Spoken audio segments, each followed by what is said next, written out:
Hi, everybody. I'm hoping that chat works now, and I'm hoping that, we can, it's just that crazy stuff. Okay, so I wanted to talk about Jeffrey Epstein.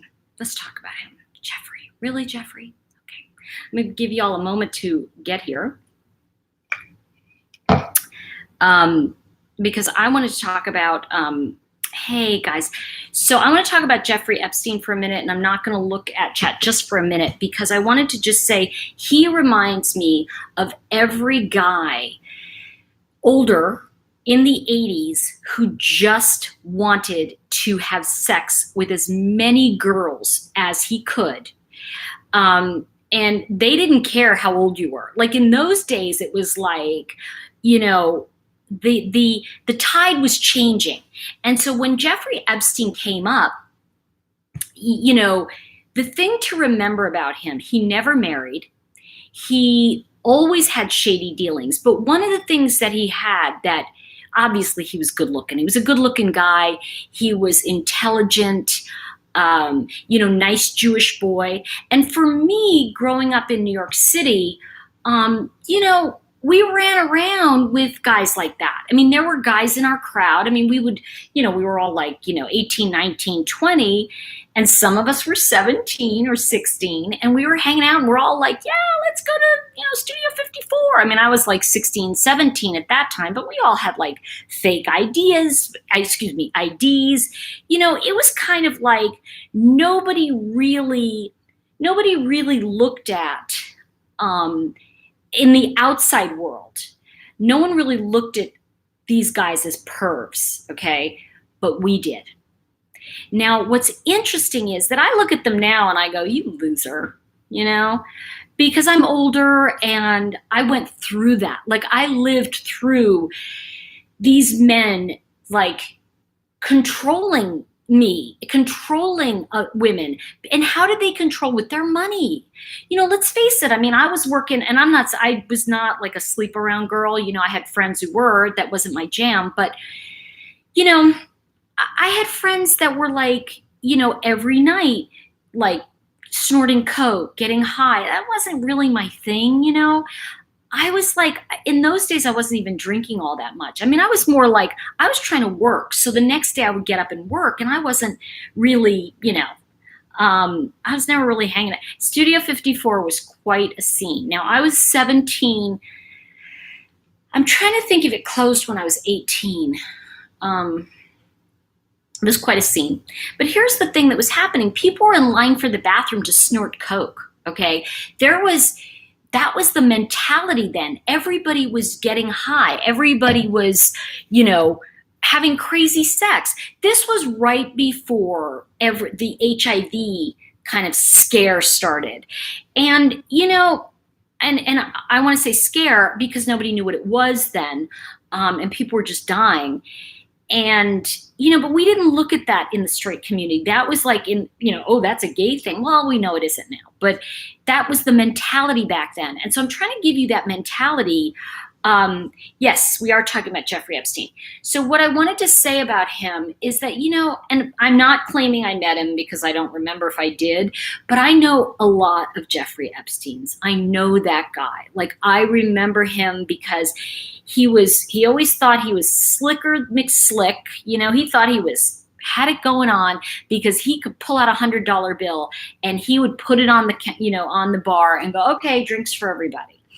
And every girl in those days wanted to be with the high rollers. They wanted to be like, especially in New York City, it was just like that kind of mentality. You're like, oh, I want to date a rich guy. I want to marry a rich guy. And it was like, the thing about Jeffrey Epstein is, let's back up.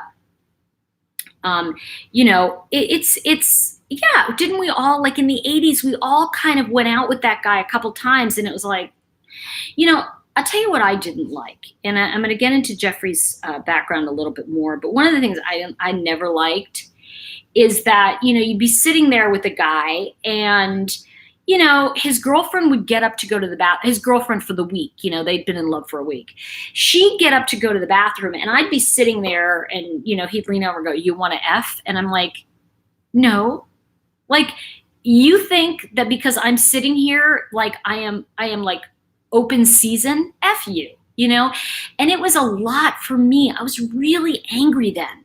And, you know, I can look back now and see why I was an angry young woman. You know, it's like, but listen, girls like rich guys. I get that, right? But you just said it. You just said it, okay? Girls. Because I'm going to be honest with you. A real woman, yeah, we like, listen, I like a guy who can hold his own, right? But you know, I'm way past the idea of living in the shade. And I feel like what we don't understand, let's go back to Jeffrey a minute. I think the thing that's really important here when we look at Jeffrey Epstein is that he never wanted to marry. He focused on his career. And why would he want to marry? You see, these boys who never grow up just wanted to get the P. You know what I'm saying? They just wanted what they wanted. They did not want a real relationship. And the reason they didn't is they were not capable of it. They and I remember sitting with some of those guys, and I'd be sitting there and they'd go, "So, you're a model?" And I'd be like, "Yeah," and they'd be like, "So, do you like," and it was like the conversation was it was immature. It was like, "So, I bet you would look really good in this outfit," or whatever. And it's like, really? That's your game? That's your game? And it was kind of like, I never fell for it in the sense that I wanted to. Do you know what I mean? Like, I wanted those guys to be really, I wanted a rich guy. I wanted a rich guy who's interesting and never found one, never found that. I found some interesting guys that did well, but we weren't compatible. And the thing is that when you look at a Jeffrey Epstein, okay, so he dropped out of college. This is a guy who never actually finished his degree. Good for him for doing so well, right? But because what his focus was using the brain he had to get over on women to really feed his pedophilia. So let's talk about that for a minute, because one of the things, and I really want to say, this is my vibe, this is my opinion, doesn't make it so, but I do want to say that I think that one of the reasons even a lot of people hung out with him because he ingratiated himself. He got himself close to what do pedophiles do?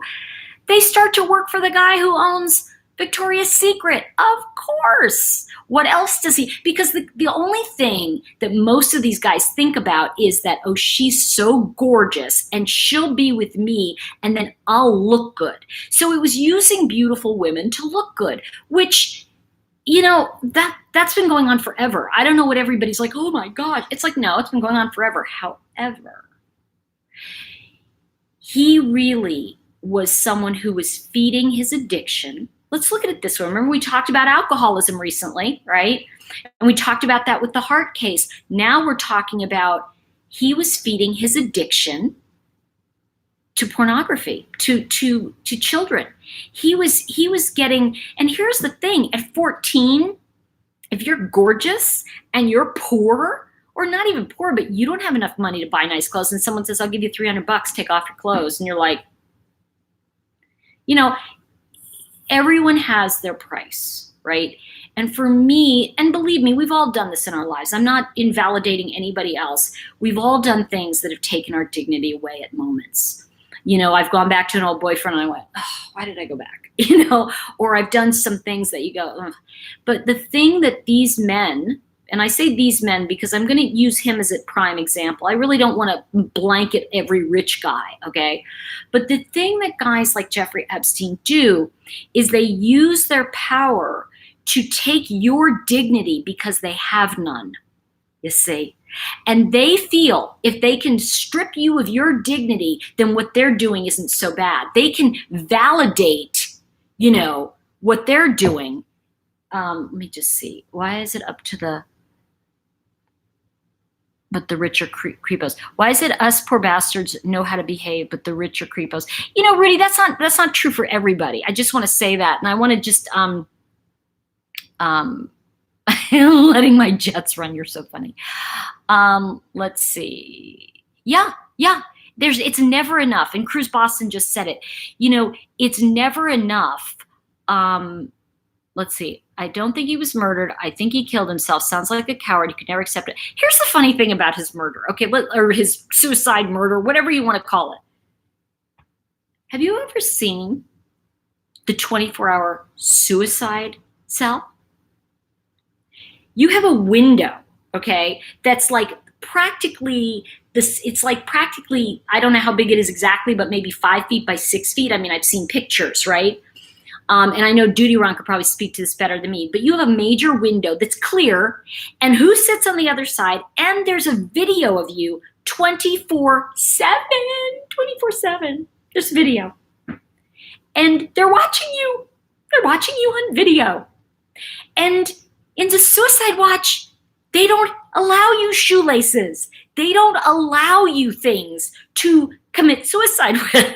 You know, it's like you're being watched. Here's the thing. People say, oh, I don't think he was murdered. Well, okay. So then the devil came in and took his soul. Because I'm going to tell you right now, the one thing they said that I was like, I'm sorry, but I found it funny. You know, color me funny. Come on. Really? You can't find the tape of that? It's missing? That's a good show. How are you explaining that the tape's missing?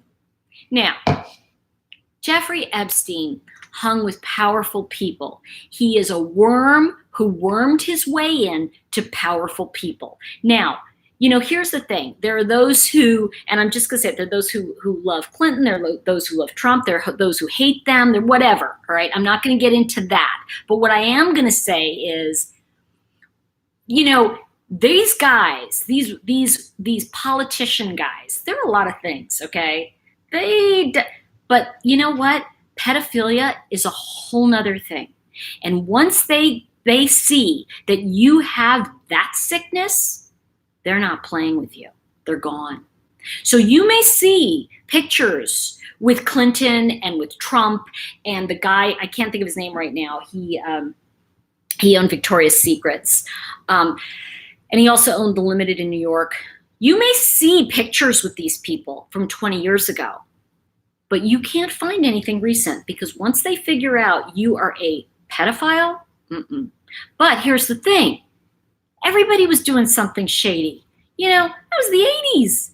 You know, everybody was getting over on everybody else. Everybody was selling something. They were selling Quaaludes. They were selling pot. They were selling, you know, whatever they could get their hands on. And by the way, guys, if you think of it, if you could like and share this video, it does help my channel, and I'd really appreciate it. You know, it's one of those things. Let's see. Some photographer just happened to be at the hospital where he was receiving oxygen 52 minutes after he was pronounced dead. Yeah, no video of him. Yeah, Cheryl, you might be right. The guards turned their back to let him self-harm. That may, Les Wexner, that's his name. The guy who owned, I don't know if he still does, Victoria's Secret. Yeah, here's the thing. Someone ordered, Cruz Boston just said this, someone ordered or cleared him off suicide watch that either he or someone could take him out. I agree. Oh, that's a good point, Red Like Wine. Bill Cosby shocked me. I grew up with the Cosby Show. I saw him as a fatherly type of man. Well, I think that one of the things that you have to look at too is that the problem with, okay, I'm just going to say this, you guys. There's a blessing and there's a curse. The problem with the Me Too movement is what's happened is, and this is just, again, my opinion, what's happened is the real victims of people like this, they don't get justice. It's the people who want 5 minutes of fame that get that get out there. Yeah. Oh, hi. Okay. And let's see. Who would protect him in prison? Karen, I'll wait. Nobody. I'm Pug Life. Duh. He was murdered. Are you kidding? Here's the funny thing. I mean, I gotta tell y'all, I mean, to me, it looks like he was offed. But on the other hand, all right, on the other hand, he did try to kill himself a couple weeks ago. However, this new, how do we know they didn't throw his ass into a general population and have had?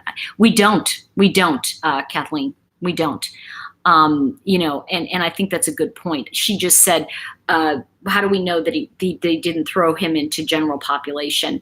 The thing is that the cause of death is a heart attack. So, you know, anybody could have thrown a rope around him and yanked him. I mean, I think the thing is that he was talking about singing like a canary about some of the people that he supposedly was going to protect.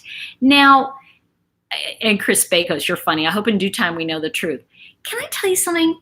This is kind of like,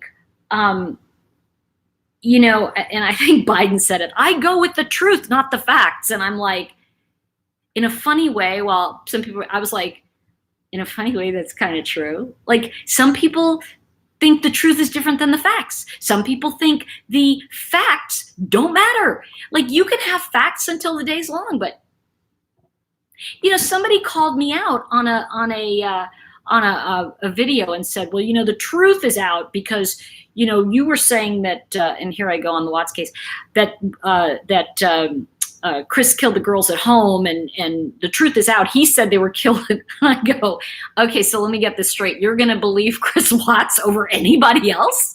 So the thing we have to remember is that we are not really going to ever know the damage that this man inflicted upon innocent people, you know? And I agree with you, Hoem. I agree with you. She just said, well, I'll never know the truth. It's going to be another Kennedy situation where the FBI and everybody else covered their own butt, and we'll never know what really happened. It'll keep saying that he did it. You know, yeah, exactly. The cause of all deaths, thank you, Amelia Reagan. She just said is heart failure regardless of the primary illness. I do agree with you.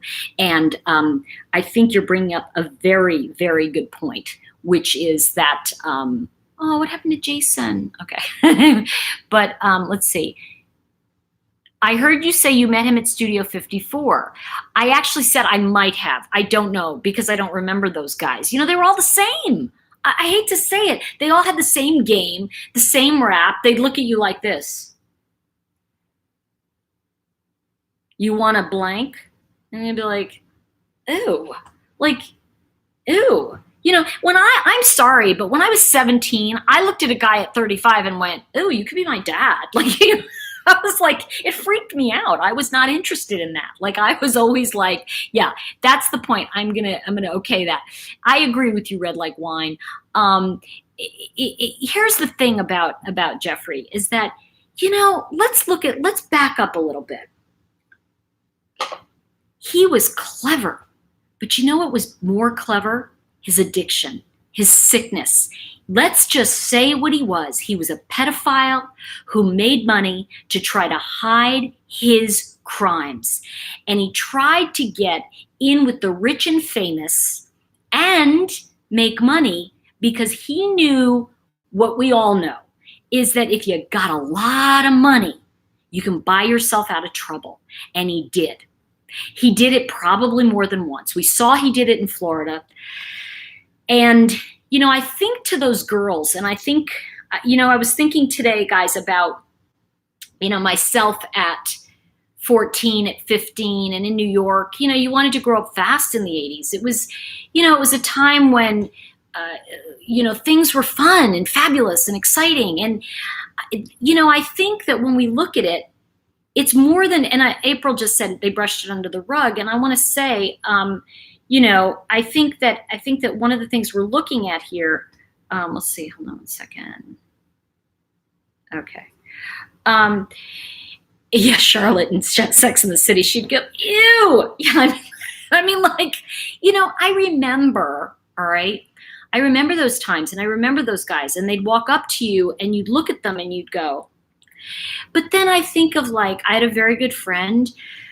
She was Laura. She was 15, and she ran off with one of the guys from Jefferson Airplane, and she later married him, and they were together for a long time. But the thing is that, we have to remember the time too. There's a lot, like, people would talk about statutory rape, but it wasn't really a thing back then. We didn't even know what that was. These guys were smarmy. They were, like, okay, so I was 17 and my boyfriend was 19, and technically we could have been statutory rape, right? But it was different back then. It kind of was. We were kind of like, we were breaking the mold in right before everything.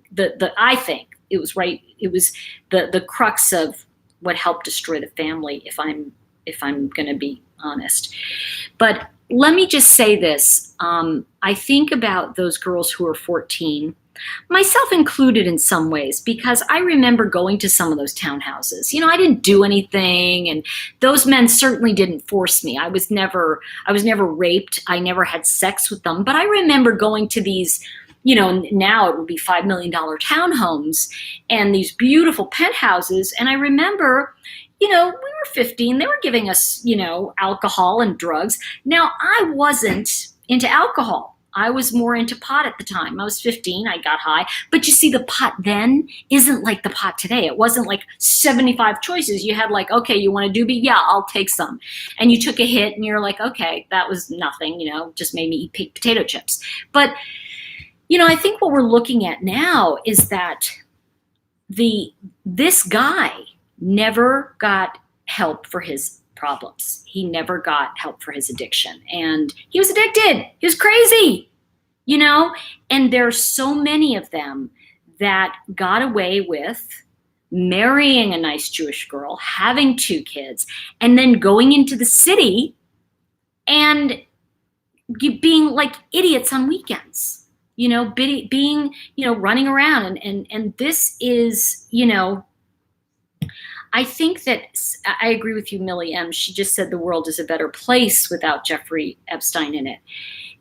But I think that what we need to look at, if we can all back up for a moment, I think we need to look at, what I feel that, we've heard a lot about, but I think we need to look at systemic issues and not give it a label in so much as, oh, it's systemic racism or systemic this, but it's, if we look at the way the system was and the way it worked, and in some ways it still does, if we look at, no, Susan, I don't think there's a cure for pedophilia. I think that there's medicine, and I think there's certain things that can be done, but I don't really, I think that it's kind of like really sick to say this, but what you're attracted to, you're attracted to. It's like someone who kills, they do it. But let's back up. All right.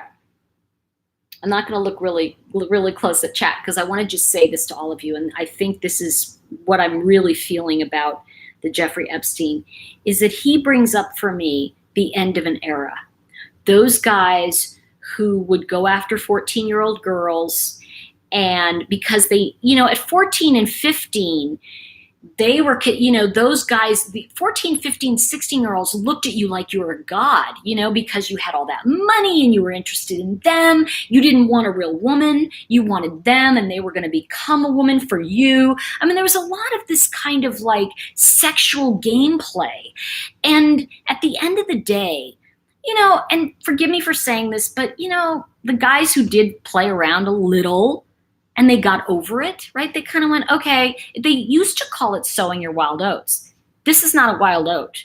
This is a big nut, okay? This is a guy that is an entire like oak tree. I mean, he is just full of it, So I mean, when we look at that, we really have to look at the systemic issue of certain boys who never grow up. And he was shady. Epstein didn't get his money, by working for it. He didn't, and think about this. When I say working for it, he worked at outsmarting the government by putting his money into, in those days, the Virgin Islands, where you could hide it.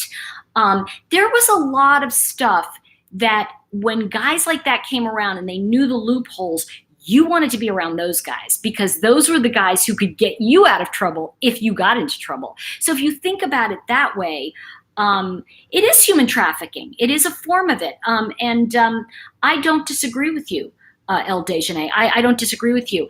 And I think, Sophie, I'm going to say, because Sophie just said he was a narcissist and entitled. Listen, I'm going to go back to what I feel about narcissism. And what I always say is that there's a line, right? There's that range. We're all narcissistic. It's, here's the thing. And some of you know I've been dealing with some kind of like depression stuff and all this stuff. The thing about it is that we're all kind of on different spectrums of things. But I think the bigger conversation is that we allow the Jeffrey Epsteins to get away with it because we don't know how to stop it. Because what they're good at is offering us things we think we want. And they're offering us the things that those of us who struggled, with self-esteem, those who struggled with feeling bad about ourselves. A lot of these girls, a lot of these people, they came from bad homes. When I say bad homes, they just sad homes, broken homes, where they didn't get attention and love. And suddenly daddy wants to pay attention to you. I can't tell you how many girls I saw fall that way. So I think that we all want need, but to what degree, hurting others. And Sophie, I agree with you, but here's the thing. When we look at this and we look at pedophiles, right? And because he was a pedophile, how many people either turned their back on what was going on or were paid enough money to turn their back on what was going on? It's kind of like, we have to really understand that. I don't know what you said about it. Let's see. Tudor explains the type of empathy is also narcissistic. Very interesting stuff. Okay, cool. So here's the thing I want to say about narcissism and empaths and all of that stuff. There are people who are drilling down and using those terms and really do it well. What I want to say to all of you is that how many of you remember a Jeffrey Epstein in your life? Come on. You have to have crossed paths with at least one pedophile. I mean, unless you're in a cave, and that's it, Cruise Boston. He did. He used people to his advantage. But here's the thing I want to say about that. My father used to say this to me all the time. You know how much I loved my pop.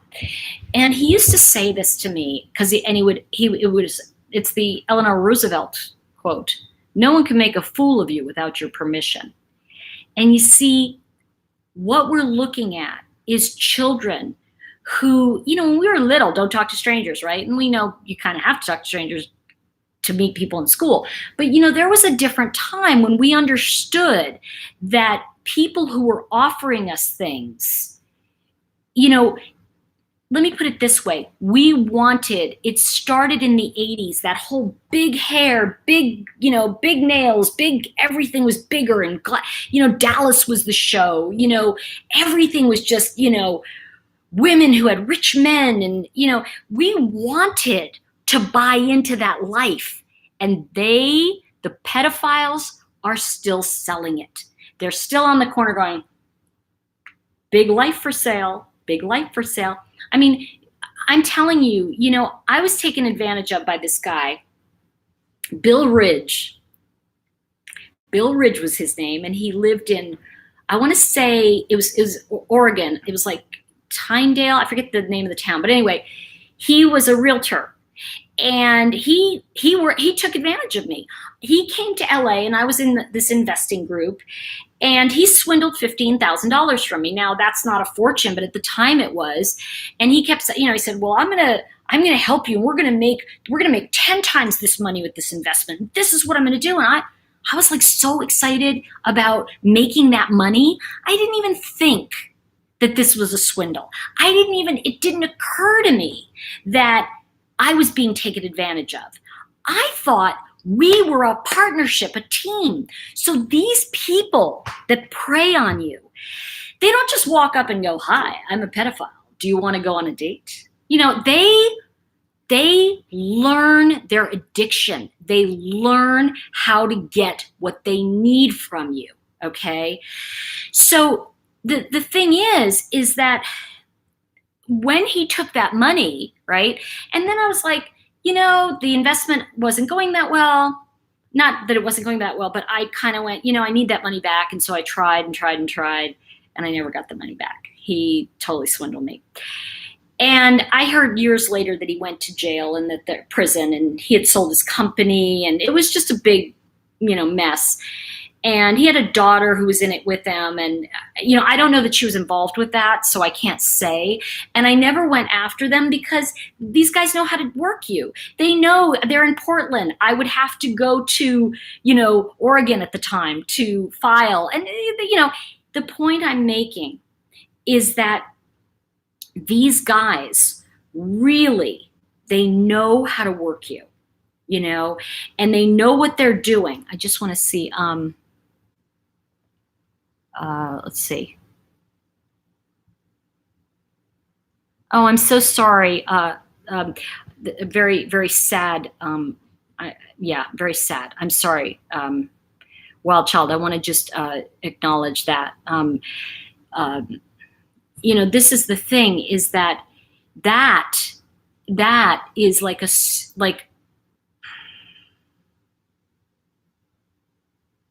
I'm sorry you've been through that trauma. I know it. I know the trauma. So I just want to acknowledge you and just say I'm glad you're here. I'm glad we're having this conversation. Let's see. Epstein was at the top of the sex trafficking ring, but by no means the only one who was complicit. Here's the thing I want to say to you, and you just read my lips on this one. Unless it involves someone that the population right now wants to bring down, I think it died with him. I think it died with him.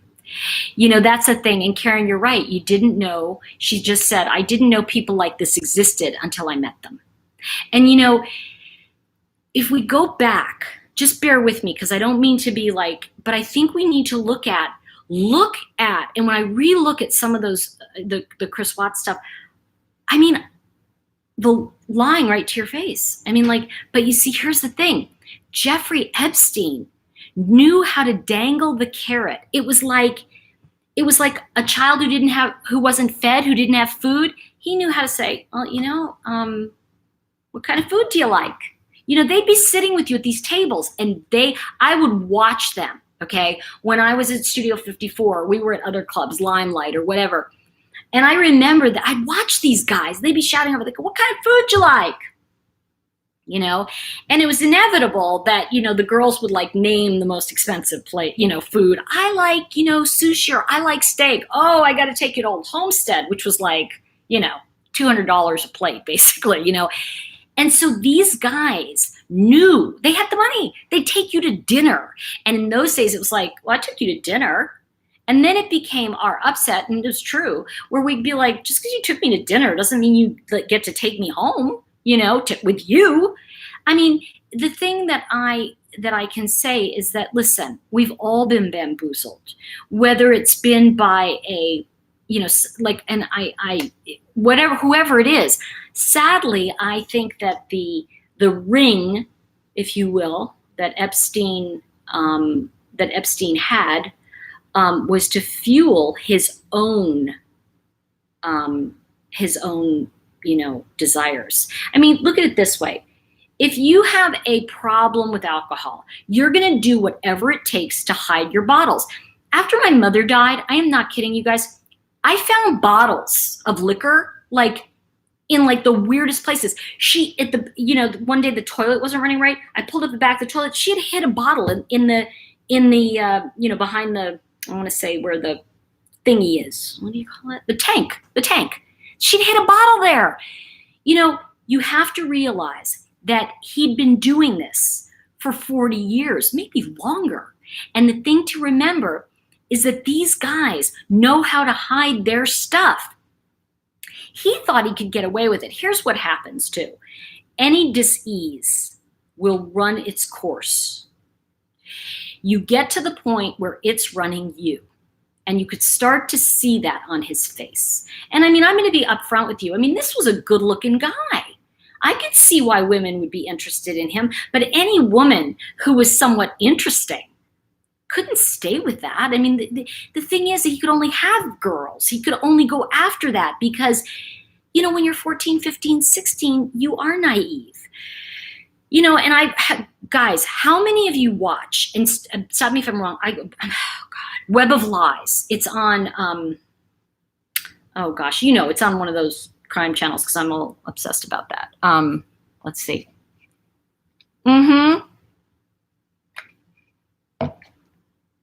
Yep, exactly, April TZ. And I want to just say what she said so you guys know. Do you guys know some of the stuff? He bought S&M toys off Amazon. The one girl, he was abused so badly that he had to take her to the hospital. Yet he continued to do it without a problem. People knew it. Oh, I think they did. Yeah. And Weinstein, that was rampant. I'm going to be upfront with all of you and say that, I was propositioned. Now, I didn't buy the bait. I was kind of like, I'd rather be alone. I'd rather be poor and have my dignity. Because you see, for me, that was the one thing that wasn't for sale. It's different, and please forgive me, because if someone's forcibly, that's a whole different thing. And I'm really I don't want to, and this is the thing. It's somebody said to me the other day, just about, some psychic or you, because you didn't know that Chris Watts killed his kids at the oil tank. You said he killed them in the house. And I'm thinking to myself, I don't want to rehash that murder, but I still think he killed them in the house. And that's just where I'm coming from. But, when I talk about this, I love this group because I feel like I'm not alone in meeting people like this. When they're good looking, sometimes others can't see they're the devil. I agree with you, Karen. And this is the point, is we have to really say, hey, it's not just this pedophile ring, okay? When we talk about it, we're talking about letting people get away with things because they have a serious issue underneath it. Not all sports figures are rapists or pedophiles or producers. They're not all Weinstein, okay? But what does it say also on another level? Now, I understand if someone's 14, 15, 16, 17, 18, right? You're underage and they're being taken advantage of. But what I notice is the people that scream the loudest are the people that let themselves, and I'm talking about women now in Hollywood particularly, that got into these situations with Weinstein, and their damage was there long before they got into that situation. And so, it's really hard, and please don't take this the wrong way, but some of these women took, they got what they got for their fame. It's like selling your soul to the devil. And, I did that in the sense that when I just mentioned about, and I don't mean any disrespect to women who fall for that. I really don't. Please don't be, she said, no, that's not what I'm saying. What I am saying is, when Bill Ridge took it was $15,000 and never gave, what's your address again? I would get that every week. And I'm like, But you see, here's the thing. I was naive. I kept giving him my address as if he hadn't had it, or, he forgot it. And I think at a certain point, I started to get angry because I recognized what was going on. And some of us don't see that. When I watch Web of Lies, and I think talking about that show, this one girl who, she took her children to meet this boy she'd been fallen in love with on the internet, who wasn't really a boy. It was a girl who was luring her because she wanted the kids. When we look at those kinds of stories, it's guys, how desperate are we for something outside of us that's going to make us okay? So it comes back to getting a reality check with your friends.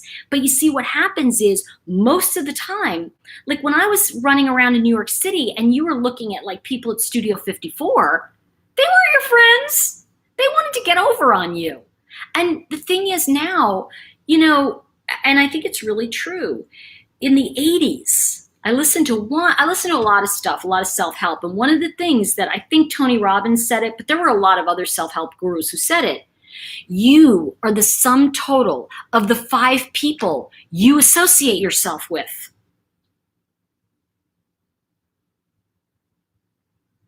Sorry. Look at the 5 people in your life closest to you, and you'll see what your bank account is like. And you see, this is the thing. I agree with you, sensible crime. Predators spot vulnerable people without enough friends or a strong family. That's exactly what they do. That's exactly what they all do. You know, I think the thing is that the only thing you can do, all right, is to really educate each other. And I think men and women, you know, we have to get away from the idea of calling each other names or calling them names. We have to instead, you know, I can say now to girls of 14, 15, when they come to me and they go, oh, I met this guy and he's this. And I'm like, he's married. Oh, but he's leaving his wife. No, knock it off. You know, the thing is, we as adults, we have to spot the crap. And it's like, oh, no. You know, you are not going over to someone's man. I'll tell you what, I'll go with you. Talk about a buzzkill. Mom, I want to go. Or Aunt Tori or Aunt so-and-so, I want to go. Okay, sure. I'll go with you. No. I'm going with you. Now let's see how Mr. Epstein looks at it. You know, it's like, I'm sorry, but like, and the problem is a lot of times people do go and then they get murdered. So we're looking at like, at what point do we have to say and teach our kids, our children, this is the education. We can look at Epstein all day long. We can look at this Bill Ridge all day long. We can look at these people and go, wow, but you see, unless I learn the lesson.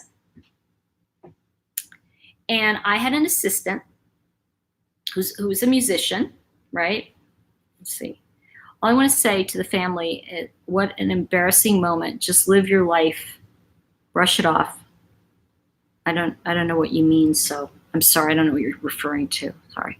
I think we have to always trust our instinct. Lori, I agree with you. But you know, when you get a 14-year-old girl that is raised in an alcoholic home and doesn't really have the smarts, you know, of the world, because she's going to believe someone who says, you're fabulous, really? Oh, you're so beautiful. And you're going to believe, yeah, Hugh Hefner, another one, you know, and men glorified him.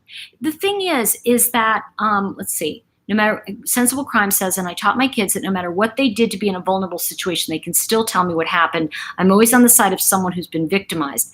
Thank you. Hi, Lonnie. I want to say this, though. I think this is important. I think that we really need to get to the idea of educating children of these are the top 10 things someone's going to tell you to lure you in. And I remember years ago, I used to go and I'd talk in these modeling schools because these kids would come in and they would be like, Mommy, I want to be a model. And it's like, no, you will not be a model. You know, because let me tell you about being a model. It's not just the height and the size and the looks and all that. You got to have that going for you. But you've got to have stamina to stay the course because it is vicious. And I remember standing up in front of these kids and one mother said to me, how do I make sure my child isn't taken advantage of? And I thought that was such a great thing. And I said, you know what? It goes back to the Eleanor Roosevelt quote, no one can make a fool of you without your permission. The only way someone can take advantage of you is if they sell you a story that you want desperately to buy into. Now, the way I got taken advantage of is I was told my $15,000 was going to turn into $150,000 in weeks. So what do you think happened to me? Ooh, money. Ooh, I could take what I earned with my hard, from my hard work, and I could give it to this guy, and we would come out with 150. Yes. I bought into the story. I bought into the lie. So we have to start educating each other and children about what the lies are. There is no easy road. You know, we see that with like, what is these shows now? The Voice, American, you know, these, and it's in UK too. You know, America's Got Talent. Now here's what exactly, they sold you a dream, Rudy. This is what's happening. Yeah, you know what though? Chris Bakos, we look at Brooke Shields, and she's a perfect example of someone that movie would never get made today. Never. But Brooke Shields has worked through a lot of her stuff. She's on Hallmark now. She has really straightened her life around and, you know, turned it around. And I really want to acknowledge her because she went through a lot with her family. And thank you for bringing her up. But I want to remind you that no one is going to take advantage of you unless they're selling you something you desperately want. And, you know, this is the thing. It's you know, I'll take a look at that in a minute, Chris Buston. One of the things we want to really look at here when we look at a Jeffrey Epstein is, you know what, there is no justice for the victims who bought into what he was promising them. There is no justice because at the end of the day, they're still violated. You can put them in jail and maybe they'll be like, okay, I don't have to worry about that person while he's dead, but still. But what I'm saying is, shouldn't we be looking at, as I say, back up and look at the bigger thing of telling our 14-year-olds, you know, you watch that kid on The Voice? Yeah. She trained 100 hours a week. That girl just trains all the freaking time. They don't just walk out there and go, I'm going to be on The Voice.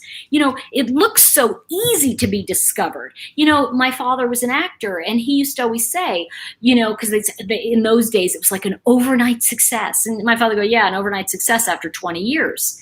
And so we have to remember that you know, Sensible Crime said it, pedophiles look very trustworthy. In fact, they're often like, they're not empathic, okay, but they appear to be empathic. Remember that they are expert modelers. They're going to model for you what you're lacking.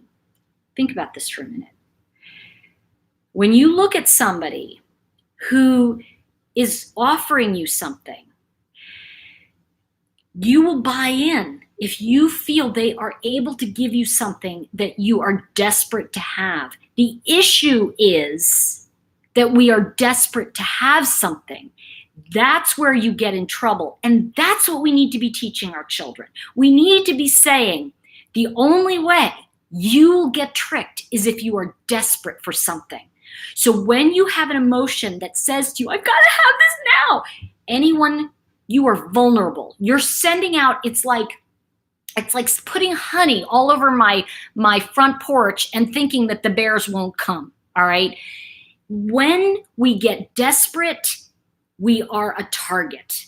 And so, you know, you could take a really well-adjusted 14-year-old and she's like, you know, okay, I'm a normal 14-year-old and she's beautiful. And some guy comes along and says, you know, I could get you into modeling and make you a star. Now, this is the cliche, right? But this is a form of what's continuing to happen because the 14-year-old goes, oh, that would be cool. Meanwhile, they don't know, they don't have the capacity to know that they are about to be bought and sold. All they know is they get that flutter of excitement of something outside of them that's going to make them important in their school, important to their family, important in the community. This is the thing I want to say is that we absolutely have to remind kids. Like, and I saw this like 2 weeks ago. I was in the airport and this little girl, she was 14, she's like, I have done that right now. And the dad's like, no, you know, and I'm just watching. And, you know, because she wanted what I was having. You know, I was having a, what do you call it? One of those like frozen yogurts. She's like, I want it now. You know, and I said, you know what? And they both looked at me and I go, you need to stop that behavior right now. And he looked at me, I said, not you, her, because you're going to be taken advantage of. And he just looked at me And I said, this is a conversation you need to have with your daughter, but man, that is just dangerous. When kids get to that peak and they know they can work you and they know you're going to say no, this is trained behavior. I want it now, right? So what'd you say about that? Yeah, who'd get immunity? I don't know what you're talking about, so I got to look at this. Okay, so let's go back to, what about women that were the finders for Epstein? Okay. Let's see. When I was young, we didn't have internet predators. We had English teachers, and they found vulnerable kids. I had an affair with my English teacher. That was my my first affair. He was not married though.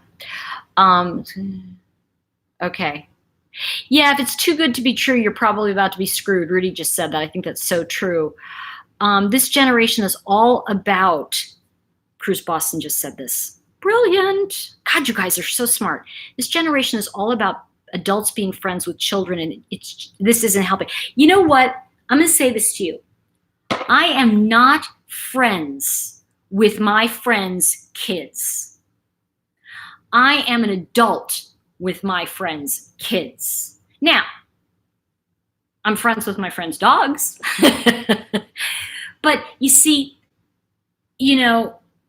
my friends' kids, they'll come to me and they'll go, oh yeah, I'm going to, this is what I want. I'm going, okay, work for it. They don't want to work for it. I'm like, well, then you're just primed for somebody to take advantage of you. My friends, I've lost a few friends that way, but they come back and they're like, you're right, Because people don't want to hear the harsh truth. They want to blame someone else for something bad that's happening, instead of saying, we need to educate each other. We need to understand we're not going to get rid of the pedophiles. We're not going to get rid of the predators. But what we can do is spot them. Is say, no. I know you're not going to. I know you're not going to take my 15,000, 150. Because you know what? I learned the hard way. But I'm going to share this one story with you. Here's what I wanted to say. Let's see. The finders for Epstein. I think you have to remember that if you pay someone enough money, there are many people who will do whatever you want. And you also have to remember that some of these people don't see it as evil. You have to remember also that abused people abuse people. It's very rare that, you'll find someone, it's kind of hurt people. That's what they know to do. And this is, by the way, this is Al-Anon 101. This is just the way it is, It's like, I'm just saying, over public humiliation, don't kill yourself. Okay, all right. I don't know what that means, Jason, but I'll look at it. Hi, Vivian. I just want to go back to, okay. My married English teacher befriended many girls who'd been abused and re-victimized them, tried it with me, but fought him. He was a pedophile. See, that's different. That's pretty freaking sick, Susan. All right. Let's see. Okay. Let's see. Oh yeah, thank you. Put up Duty Ron's channel. Thank you.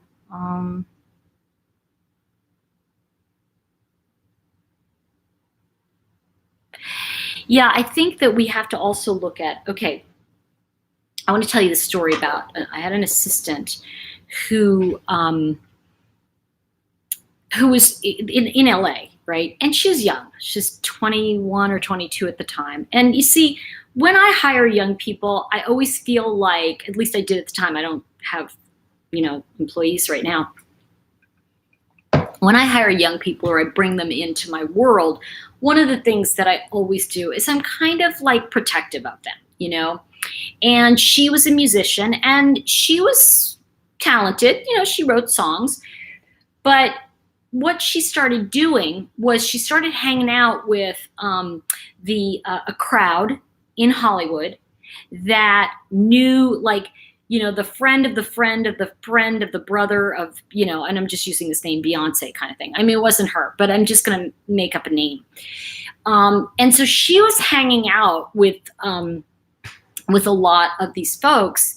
And, she really was just like, I want to break in. I want to break in. So she had a problem with her computer and this very famous singer's brother-in-law. All right. So it was the singer's husband's wife's husband's sister's husband. So it was kind of like, here's the famous person. She's married. This guy, his sister was married to this guy and that guy's cousin. So the cousin meets my assistant, and she was having problems with her computer, and he said, well, bring it by, I'll fix it. So she goes over to his house, and she, he's saying, I'm having a little trouble with it. She, what do you call it? Unlocks it for him and shows him what things are. And he goes, okay, let me work on this. I'm gonna need more time than just now. And she's like, okay. All of her songs were on there. Do you think she ever saw that computer again? Exactly. Do you think she ever saw it again? All of her music was on it. She was, I'm gonna do this. I'm gonna get to, this famous person. And because she was so excited that she had made this friend. And I said, run, don't walk, get your computer back right now. Like, run. And she's like, no, you don't understand. He's the cousin of so-and-so, and he's gonna help me get my songs to her.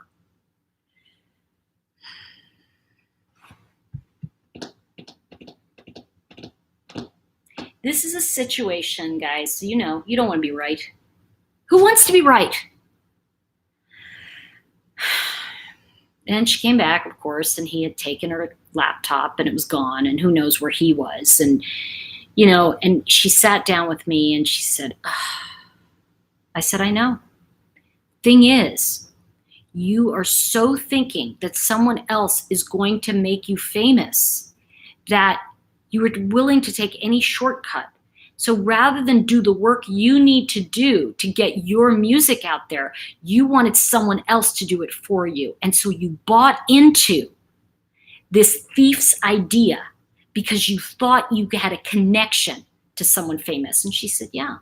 And so I guess what I want to say is this is the issue with Jeffrey Epstein. This is the issue of someone who used people consistently to get what he wanted. And really, we have to look at the root cause. This is a guy who never married, never wanted a family. Then he had these crazy ideas of putting 20 young girls in a place in New Mexico and having children with all of them. I don't know. Okay. I'm sure somebody's going to come out of the woodwork with a baby. I just feel it, but the bottom line is that, I don't know what happened, Renee, but I want to say I'm sorry too. Okay. I forget what DV is, but I'm so sorry, Renee. Yeah. Yeah, Pat Jensen just said it. It's a blessing in disguise that we don't have to go through an endless Epstein trial, because you know what? The problem with these kinds of trials is it just validates that he was crazy, and we know that already. Really, if you think about it, do you really think those 14-year-old girls are going to get justice? Maybe. Maybe they'll be able to sit in there. There are a few of them who say, when I confronted my blah, blah, I felt better. I got to tell you, I would have felt better if I could have socked this one guy in the jaw, but I don't think I would have. But I would have liked to have said something. But the problem is, and I went through this with my cousin. My cousin, as some of you've heard me do on one of my other videos, that I talked about all the money being stolen by my cousin. He had, my grandmother signed everything over to him, blah, blah, blah. And what happened was, ultimately at the end of the day, I remember saying to him, Rob, you got to give me some of that money. I need this money for whatever it was. I forget, I was taking a class at the time. And he goes, oh, yeah. Don't worry. As soon as I make my fortune, I'm going to give it to you. Oh, all right. I'm just going to sit here and wait. And we've heard that before. But from somebody like, Epstein, who can, listen, a woman of 35, 40, even 50, she's not going to go for I'll give you $1,000. Well, maybe if she's, desperate enough. But, she's not going to be, most older women are not going to be taken advantage of. And guys like this don't want to grow up. He's a boy. He was a little boy who was a dangerous pedophile and was allowed to do it because he continued to do this behavior, because we have not educated people to say, if you buy into a dream that someone can do it for you. I don't know about you guys, but I've heard people so many times say to me, "Oh, just write this thing with me, and it'll become a big hit." And I'm like, "Yeah, mm-hmm." It's like these stories are rampant, and they go. When I say this to you, it's not just sexualizing someone; it's also the whole thing. It's every bit of it. So I just want to see if let's see. Okay. Yeah, I want to acknowledge that, Renee. I'm really sorry about what you went through. That's horrifying. And I want to acknowledge Black Rose 11. Thank you for being here. And please remember, Cruise Boston and Black Rose, check out Chick Chat, because I want you to, the video I did earlier, because I want you guys to be able to get some stuff from me. Let me see.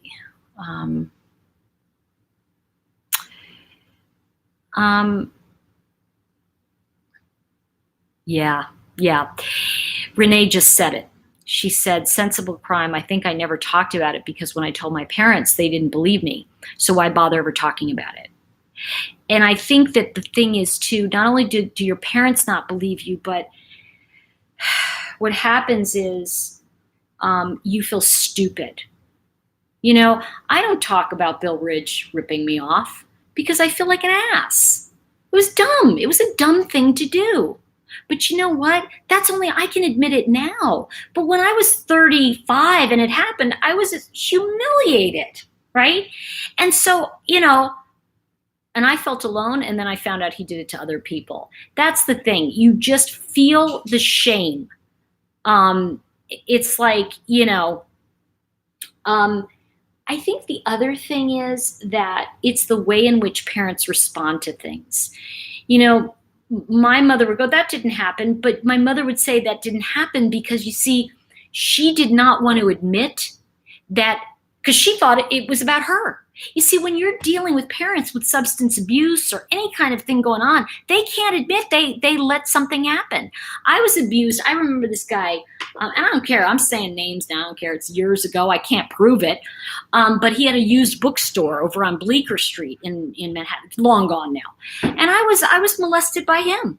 And I remember saying to my mother, something's funny, not right over there. She's like, "Oh, you just overreact to things." And I remember, I never told my parents because I was more afraid that they would yell at me. Because you see, my mother would yell at me if I was sick even. So for me, I was afraid that they would humiliate me, and I already felt humiliated.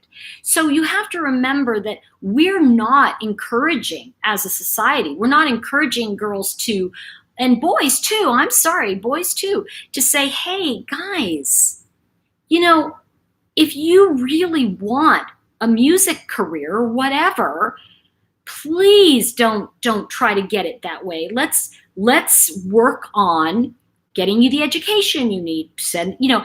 And the thing is, yes, there are people in poor communities who don't know they have those choices. And I think that's where we need to, as a society, it goes back to the thing. And I'm going to mention all sorts of people here, but it goes back to the thing that I think Hillary Clinton said it years ago about it takes a village. And I think it's really true. We need to be responsible for people not getting sucked into these dark holes of life. And that's kind of how I feel about Epstein. And I just think you have to admit, come on. He committed suicide, honest suicide. Well, I guess the thing Suicide Watch, they wanted to watch him commit suicide. So I guess that makes sense. By the way, if you think of it, would you like and share this video? It really does help me, with numbers and all that kind of stuff. Let's see.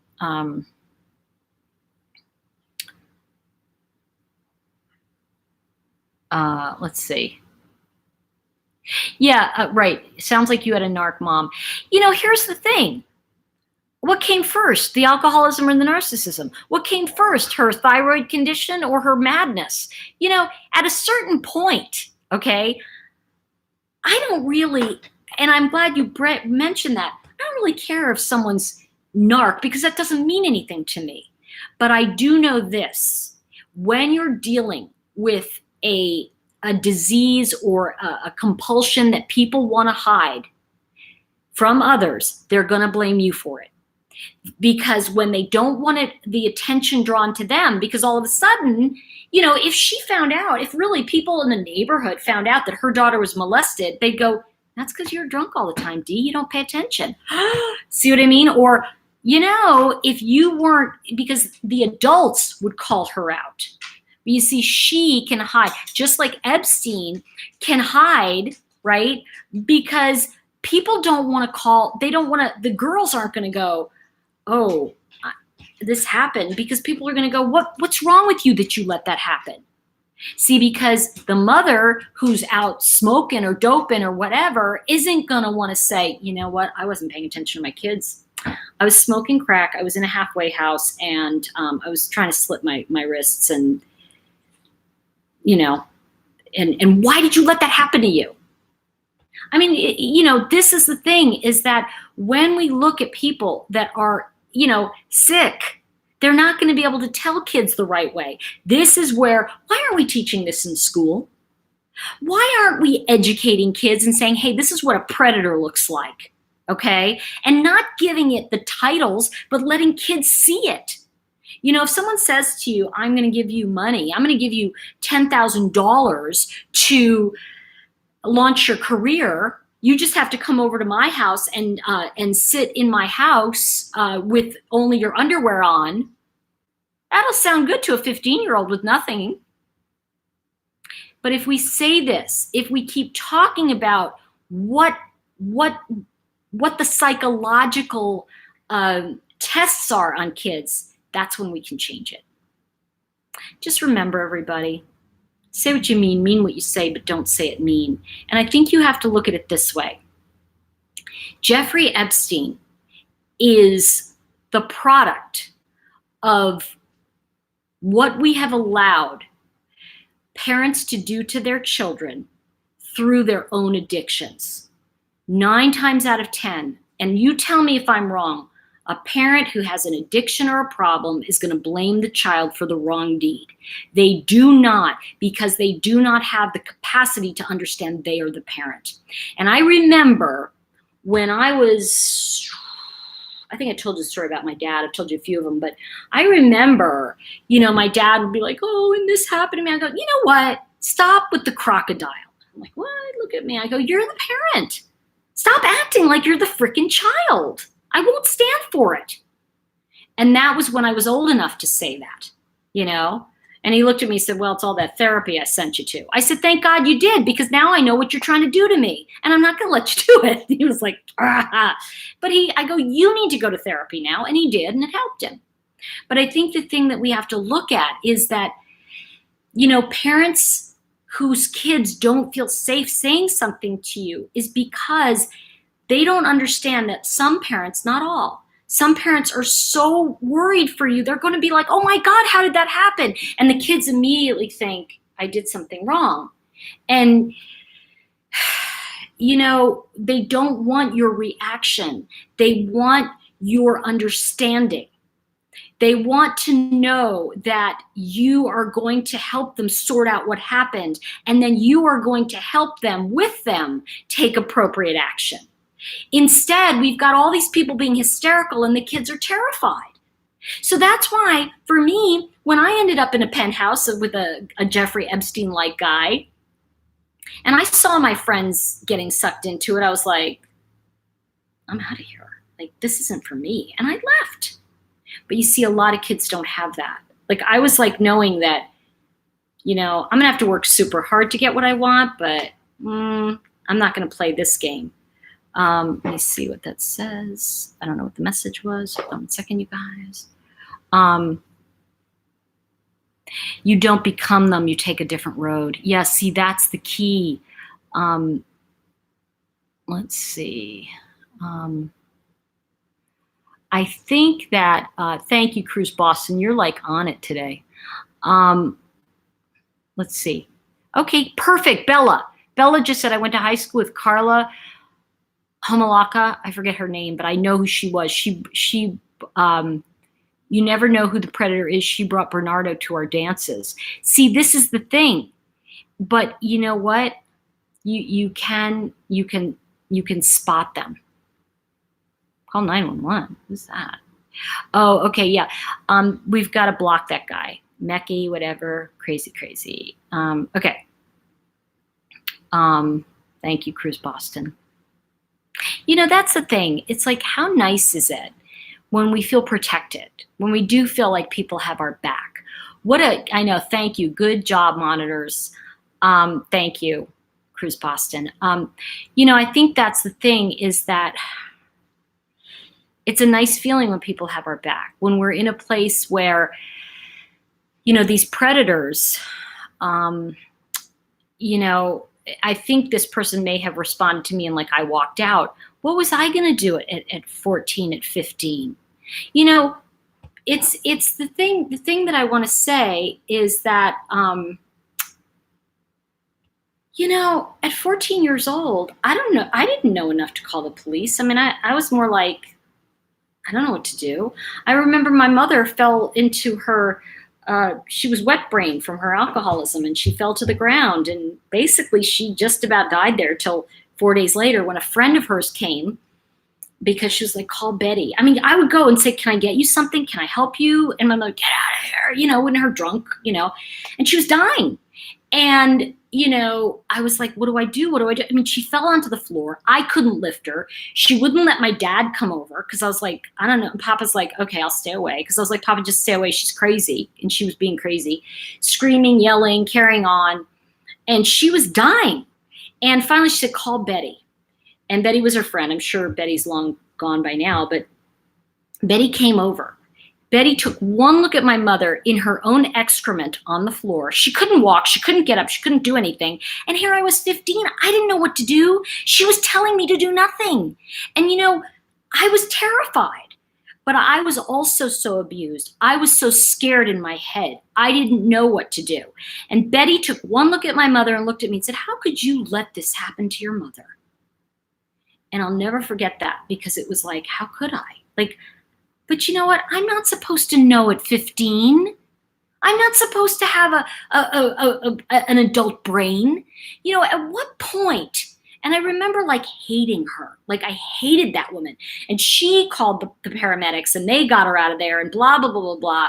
The point I'm making to all of you is that, and my mother died 3 days later. She did die. She died of alcoholism. Well, heart attack. But, you know, the thing I want to say about this is that years later, I know, right? Awful. Here's the thing. And you don't have to feel sorry. I think the thing I want to say to all of you is that I'm telling you what up, because I feel like we need to be aware that we all go through this. But what do we need to be teaching the children so that we can say to them, you know, oh my gosh, you didn't know what to do. See, I now can look at somebody, if that happened now, okay, and I walked in and I saw, you know, my friend said, call Tori, and I came in and I saw that the teenager was looking at, you know, her mother, who was my best friend. I'd look at the teenager and said, oh my God, you poor thing, are you okay? You know, and I mean, I would immediately say, sit down, sweetheart, can I get you anything? Because I would be like, sit here, let me take care of your mom, and then let's you and I talk, okay? Because you must be horrified. You must be scared out of your mind. And see, this is a lot of the work I do, by the way. When I do a lot of the intuitive work, you know, there are people who can't move through this stuff. And this was stuff I learned how to do. And believe me, I'm not a therapist, okay? I want to say this. I am not a therapist. And some people need a therapist, and that's it. But I remember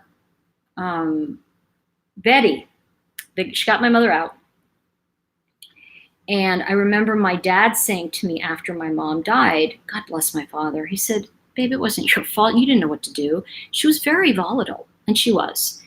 And I remember for years I carried that with me, years. And then one day, I saw Betty on the street, and she came up to me, and I was like, I literally had a physical reaction to her. And she said, Tori, before you say anything, I want to just really apologize to you. And I looked at her and she said, I am so sorry. She said, I've been in Al-Anon for 3 years now. And she said, I've really learned that when the disease of alcoholism takes over a family, and she said, I was affected by it and I didn't know how to behave. And I'm really sorry that as an adult, I let you down. And boy, you know, that really helped me. Because I was like, thank you, Betty, because I was so angry at you. And I said, I didn't know what to do. She said, of course you didn't. You were 15 years old. Well, you know, you look like an adult, you know, but you're not an adult.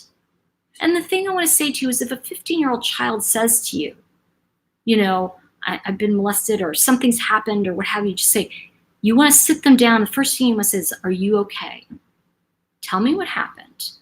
And try to not get into upset for them. Sit with them, be with them, find out what's going on with them.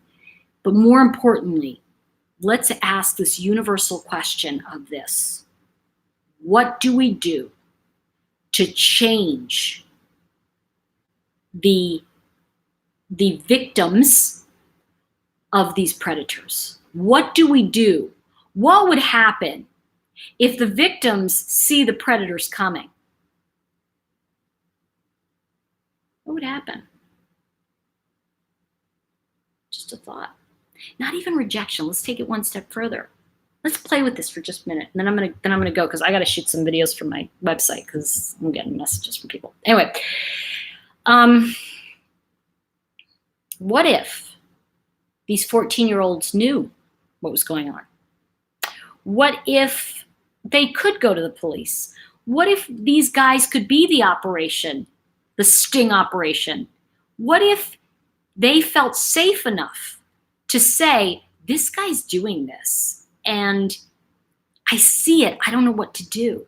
Why don't we have that, you know, that possibility where then, you know, we can get these guys off the streets. We can get them, you know, the first thing we want to do, get them a record, right?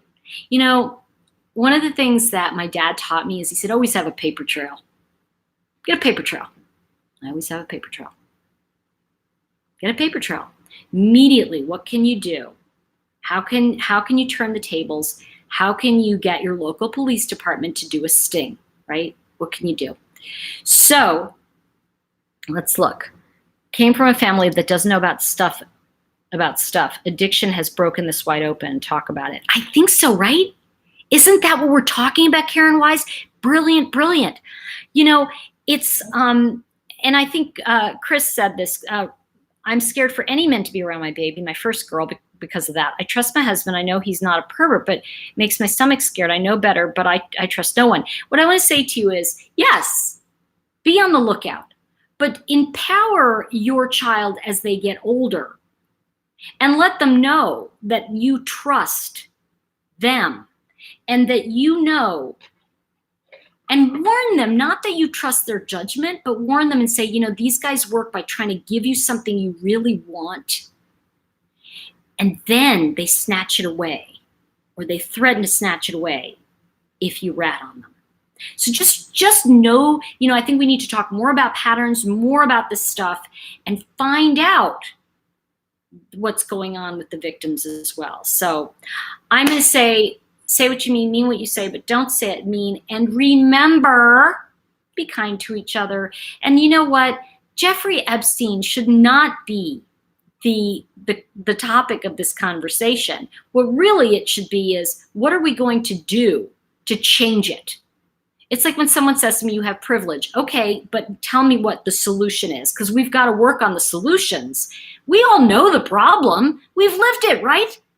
Come on, please remember to like, share, subscribe. This really kind of, I want our community to grow, and I want you all to be able to share this with people and say, this is the conversation we need to have. This is the stuff we need to be talking about, because I'm doing this because I really feel passionate about this. So please give the video a thumbs up as soon as you can. It really does help.